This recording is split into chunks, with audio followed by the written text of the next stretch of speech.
Aslama, bonjour. Alors dans cette séance, on va voir ce que c'est que les espaces vectoriels et les applications linéaires. Enfin, c'est un nouveau chapitre. On va voir des notions nouvelles qui sont les espaces vectoriels et les applications linéaires. Ce chapitre va être divisé en deux parties.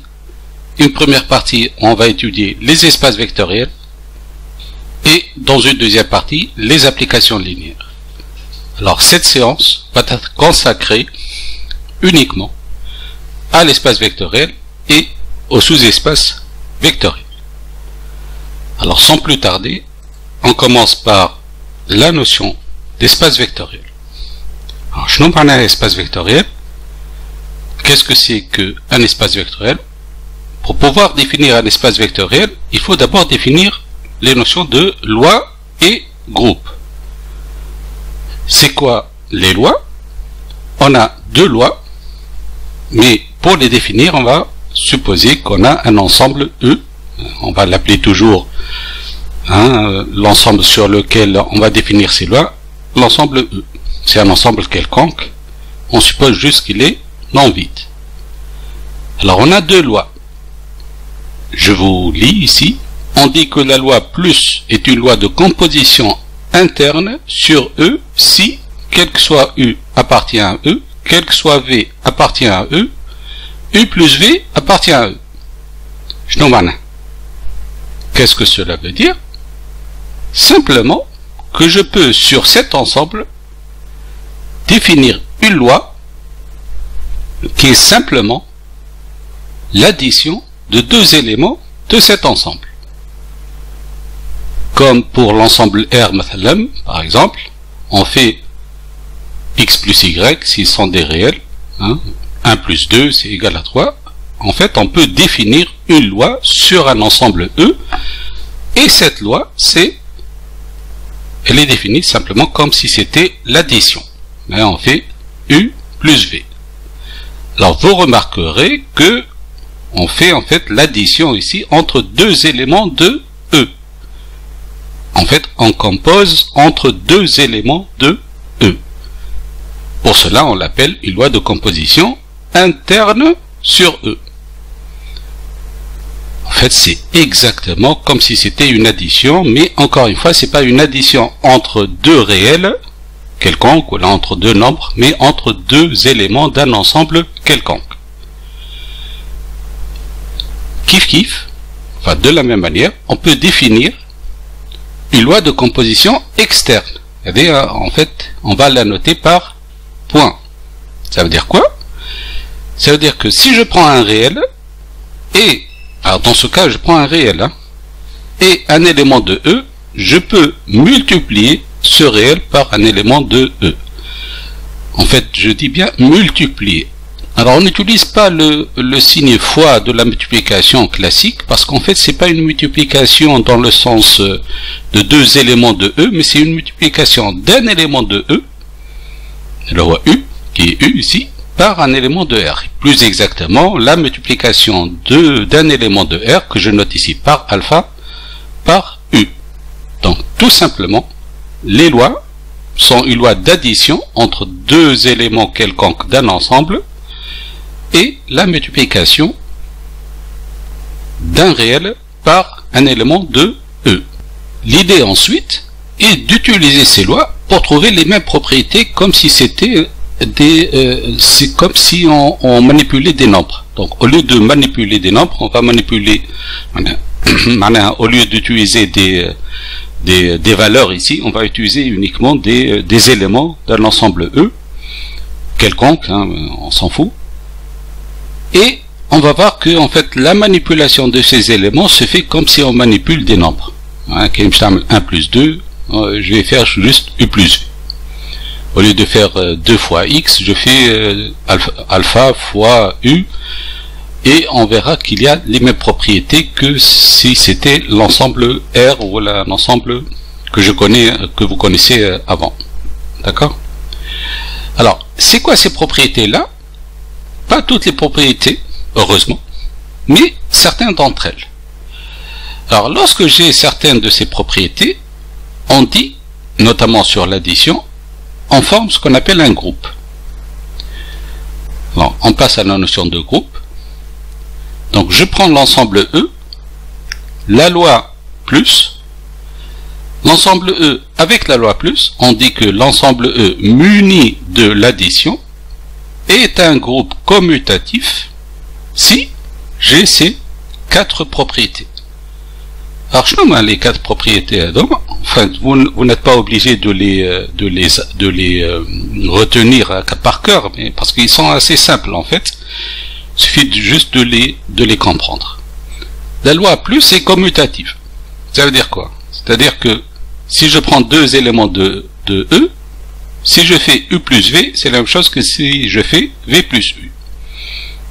On appelle ça la commutativité de l'addition, ou de la loi plus dans E. Kiff kiff, de la même manière, enfin, mais si je prends 3 éléments de E, si je fais V plus W avant de faire avec plus U, autrement faire U plus, ensuite V plus W ensemble, c'est comme si j'avais fait U plus V d'abord plus W. C'est exactement, encore une fois, la même chose que si c'était des nombres. Mais ici, ce sont des éléments de E. Alors, si c'est le cas, dans un ensemble E quelconque, hein, on dit que la loi plus est associative dans E. Alors, une autre propriété que je connais sur les nombres, c'est qu'il y a l'élément 0, le nombre 0. Alors, qu'est-ce qu'il a de particulier le nombre 0? C'est que, lorsque vous l'additionnez avec un x, vous obtenez x. X plus 0, c'est x. 0 plus x, c'est x. 2 plus 0, c'est 0. En fait, si vous prenez n'importe quel élément d'un ensemble E, vous pouvez trouver, il existe, il faut qu'il existe, un élément neutre qui vérifie ça, et qui ressemble en fait du 0 de l'ensemble R. Enfin, je dis, il existe dans un groupe commutatif. Si ça n'existe pas, donc le groupe n'est pas commutatif. Et finalement, chaque élément de E admet un opposé dans E. C'est-à-dire que si je prends un élément de E, je l'additionne avec un élément V, je trouve l'élément neutre.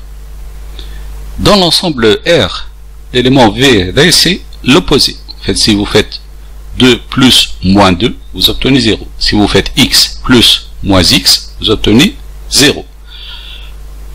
Ici, j'ai uniquement un élément U quelconque et son opposé, il est noté par moins U, de telle façon que si je fais U plus moins U, j'obtiens le 0 E, l'élément neutre qui est l'élément neutre de l'ensemble E. D'accord? Voilà. Alors ça, c'est pour définir ce que c'est qu'un groupe commutatif. Vous voyez bien que pour définir un groupe commutatif, j'ai besoin de définir l'addition, la loi plus, et simplement la loi plus. Hein, d'accord? L'autre loi, ce n'est pas la peine. Alors, on dira, mais l'autre loi, ça sert à quoi? La loi externe, justement, on va utiliser le fait que E plus est un groupe commutatif, autrement il a ces 4 propriétés. Je vais ajouter d'autres propriétés qui vont utiliser la loi de composition interne, la loi plus, qui est donc la loi plus, et la loi de composition externe, qui est la loi point, qui est juste la multiplication d'un réel par U, un élément de E. Avec les propriétés que je vais ajouter, je vais pouvoir définir ce que c'est qu'un espace vectoriel. Donc, définition d'un espace vectoriel. Un ensemble E muni d'une loi interne plus et d'une loi externe point est un espace vectoriel sur R si E plus est un groupe commutatif. Autrement, j'ai les propriétés d'un groupe commutatif avant. Et j'ai ces 4 propriétés. Alors, je ne vous les dicte pas, je laisse je les dicte explicitement, mais vous les avez devant vous. En fait, c'est juste des manipulations des réels avec les éléments de l'ensemble E. En fait, ce sont des propriétés, encore une fois, qui ressemblent énormément aux propriétés des nombres. Si j'ai ces quatre propriétés-là, encore une fois, vous n'êtes pas obligé de les retenir, comme vous allez le remarquer par la suite, mais juste de comprendre le sens. Hein.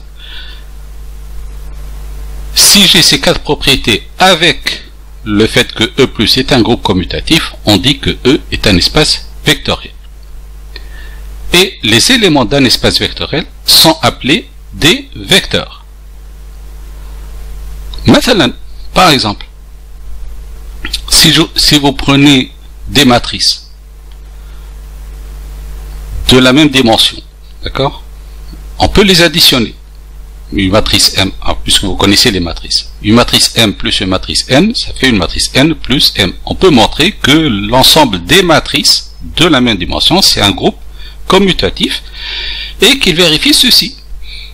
En particulier, par exemple, 1 fois une matrice, je suis là, 1 fois une matrice, c'est égal à la matrice. 1 fois M, c'est égal à M. Si vous multipliez par, ici par exemple, vous additionnez deux matrices, vous le multipliez par 2, c'est comme si vous faites 2 fois la matrice M, disons, plus 2 fois la matrice N, si vous les appelez M et N. En fait, ça se généralise à des ensembles quelconques. Alors, si c'est le cas, évidemment, enfin, ça peut ne pas se généraliser. Hein. Il y a des ensembles qui ne vérifient pas ça. Mais si j'ai ce cas-là, on appelle ça un espace vectoriel, et tout élément de l'espace vectoriel est appelé vecteur. Alors, il y a plein d'exemples. Je ne vous donne pas les exemples concrètement parce qu'on va travailler uniquement sur un ensemble particulier, et la mouche, qui n'est pas l'ensemble des réels, mais c'est un ensemble Rn. Alors, qu'est-ce que c'est que l'ensemble Rn?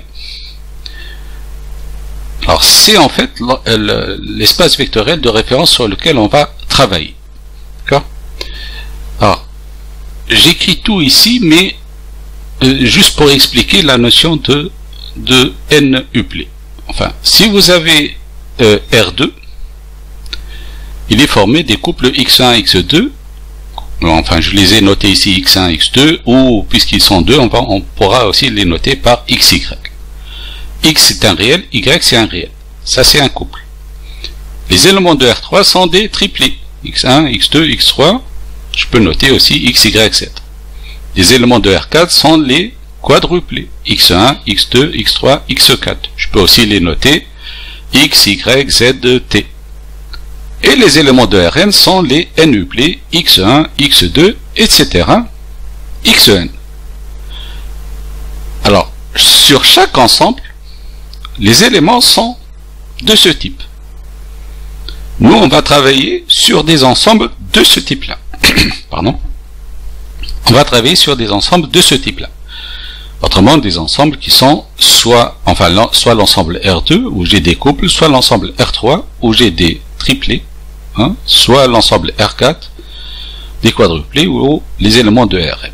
Alors, vous remarquerez que, par la suite, on va travailler souvent sur des triplés ou des couples, parce que ça nécessite des calculs, évidemment, d'addition, etc., de multiplication, qui peuvent se compliquer lorsque j'ai des n-uplés ou des quadruplés. Donc, généralement, on travaille sur des éléments de R3. Donc, mon espace de référence, c'est Rn. Mais sachez, enfin, si vous voulez beaucoup plus d'informations, hein, sachez que il y a des espaces vectoriels qui ne sont pas de ce type-là, comme l'espace vectoriel des matrices, l'espace vectoriel des fonctions, etc. Ils ne sont pas dans notre programme, donc on va se limiter sur les éléments de Rn. Évidemment, R1, l'ensemble R, évidemment, il est formé des réels, et ça, on sait que c'est un groupe, et c'est un espace vectoriel, évidemment, c'est pas nouveau. Alors, comment on va définir la loi interne, qui est l'addition de deux éléments de R? Donc, la loi interne, c'est l'addition de deux éléments de R, et la loi externe, c'est la multiplication d'un réel, c'est toujours un réel, hein, par un élément de Rn. En fait, on va multiplier un réel par soit un couple, soit un triplé, selon que j'ai R2, R3, etc. Alors, je vais vous montrer comment on le fait. Ces lois, donc, elles sont définies comme suit. Alors, je vais prendre un élément U de Rn et un élément V de Rn. Hein, je prends en fait un exemple trop général ici, enfin un exemple, une illustration trop générale sur l'espace Rn. Mais évidemment, si j'avais R3, j'aurais juste x1, x2, x3, et V c'est y1, y2, y3. Alors l'addition de ces deux éléments, elle est définie de cette façon-là. Je pense que vous la connaissez, mais c'est un rappel. U plus V, c'est j'additionne les premiers éléments de U, enfin le premier élément de U avec le premier élément de V. Le deuxième élément de U avec le deuxième élément de V. D'accord? Donc, U plus V, c'est x1 plus y1, x2 plus y2, xn plus yn. Alors, qu'est-ce que j'obtiens en fait? J'obtiens un vecteur, enfin un vecteur. Je n'ai pas encore montré que Rn c'est un espace vectoriel, hein, mais en fait, c'est déjà écrit et on peut le montrer. En fait, j'obtiens un n-uplet qui est formé de réels. Donc, c'est un élément de Rn. Et de la même façon, si je compose U avec un réel, je multiplie chaque élément de U par alpha. Et j'obtiens aussi un n-uplet. Donc si j'avais un couple ici, ça sera juste alpha x1, alpha x2. Et c'est aussi un élément de Rn. Et on peut montrer qu'avec ces deux lois, toutes les propriétés qu'on a vues sur l'espace vectoriel, enfin alpha plus bêta fois U, etc., etc., toutes ces propriétés sont valables ici. Alors, je ne le démontre pas explicitement, parce que c'est un peu lent, hein, il faut montrer que Rn plus est un groupe commutatif, etc., mais ce n'est pas du tout difficile, et c'est évident. L'essentiel, c'est que, ce qu'il faut retenir, c'est que Rn c'est un espace vectoriel, ça c'est un résultat très important, hein, c'est pour cela que je l'ai encadré, parce qu'on va donc, et par conséquent le R2, R3, etc. ce sont des espaces vectoriels. Ça, on va plus les démontrer. On va toujours travailler sur ces espaces-là. Et plus particulièrement, c'est quoi l'élément neutre? Ce n'est pas 0, évidemment. L'élément neutre dans Rn, c'est le vecteur nul 0, 0, 0, n fois, que je note souvent 0, n, ou simplement 0, s'il n'y a pas une confusion, si je vois que le 0n ou L à 0, c'est la même chose. Lorsque vous comprenez bien que lorsqu'on écrit le 0 dans Rn, ou dans R3, c'est, dans Rn par exemple, c'est 0, 0, 0, 0. D'accord? Mais si vous écrivez que c'est égal à, enfin un truc qui est égal à 0 dans Rn, sachez que le 0, c'est pas le 0n. Alors pourquoi on utilise souvent, on enlève le n, juste par commodité d'écriture, hein, pour ne pas écrire chaque fois 0, indice n, 0, etc. Mais lorsque c'est important, on l'écrira.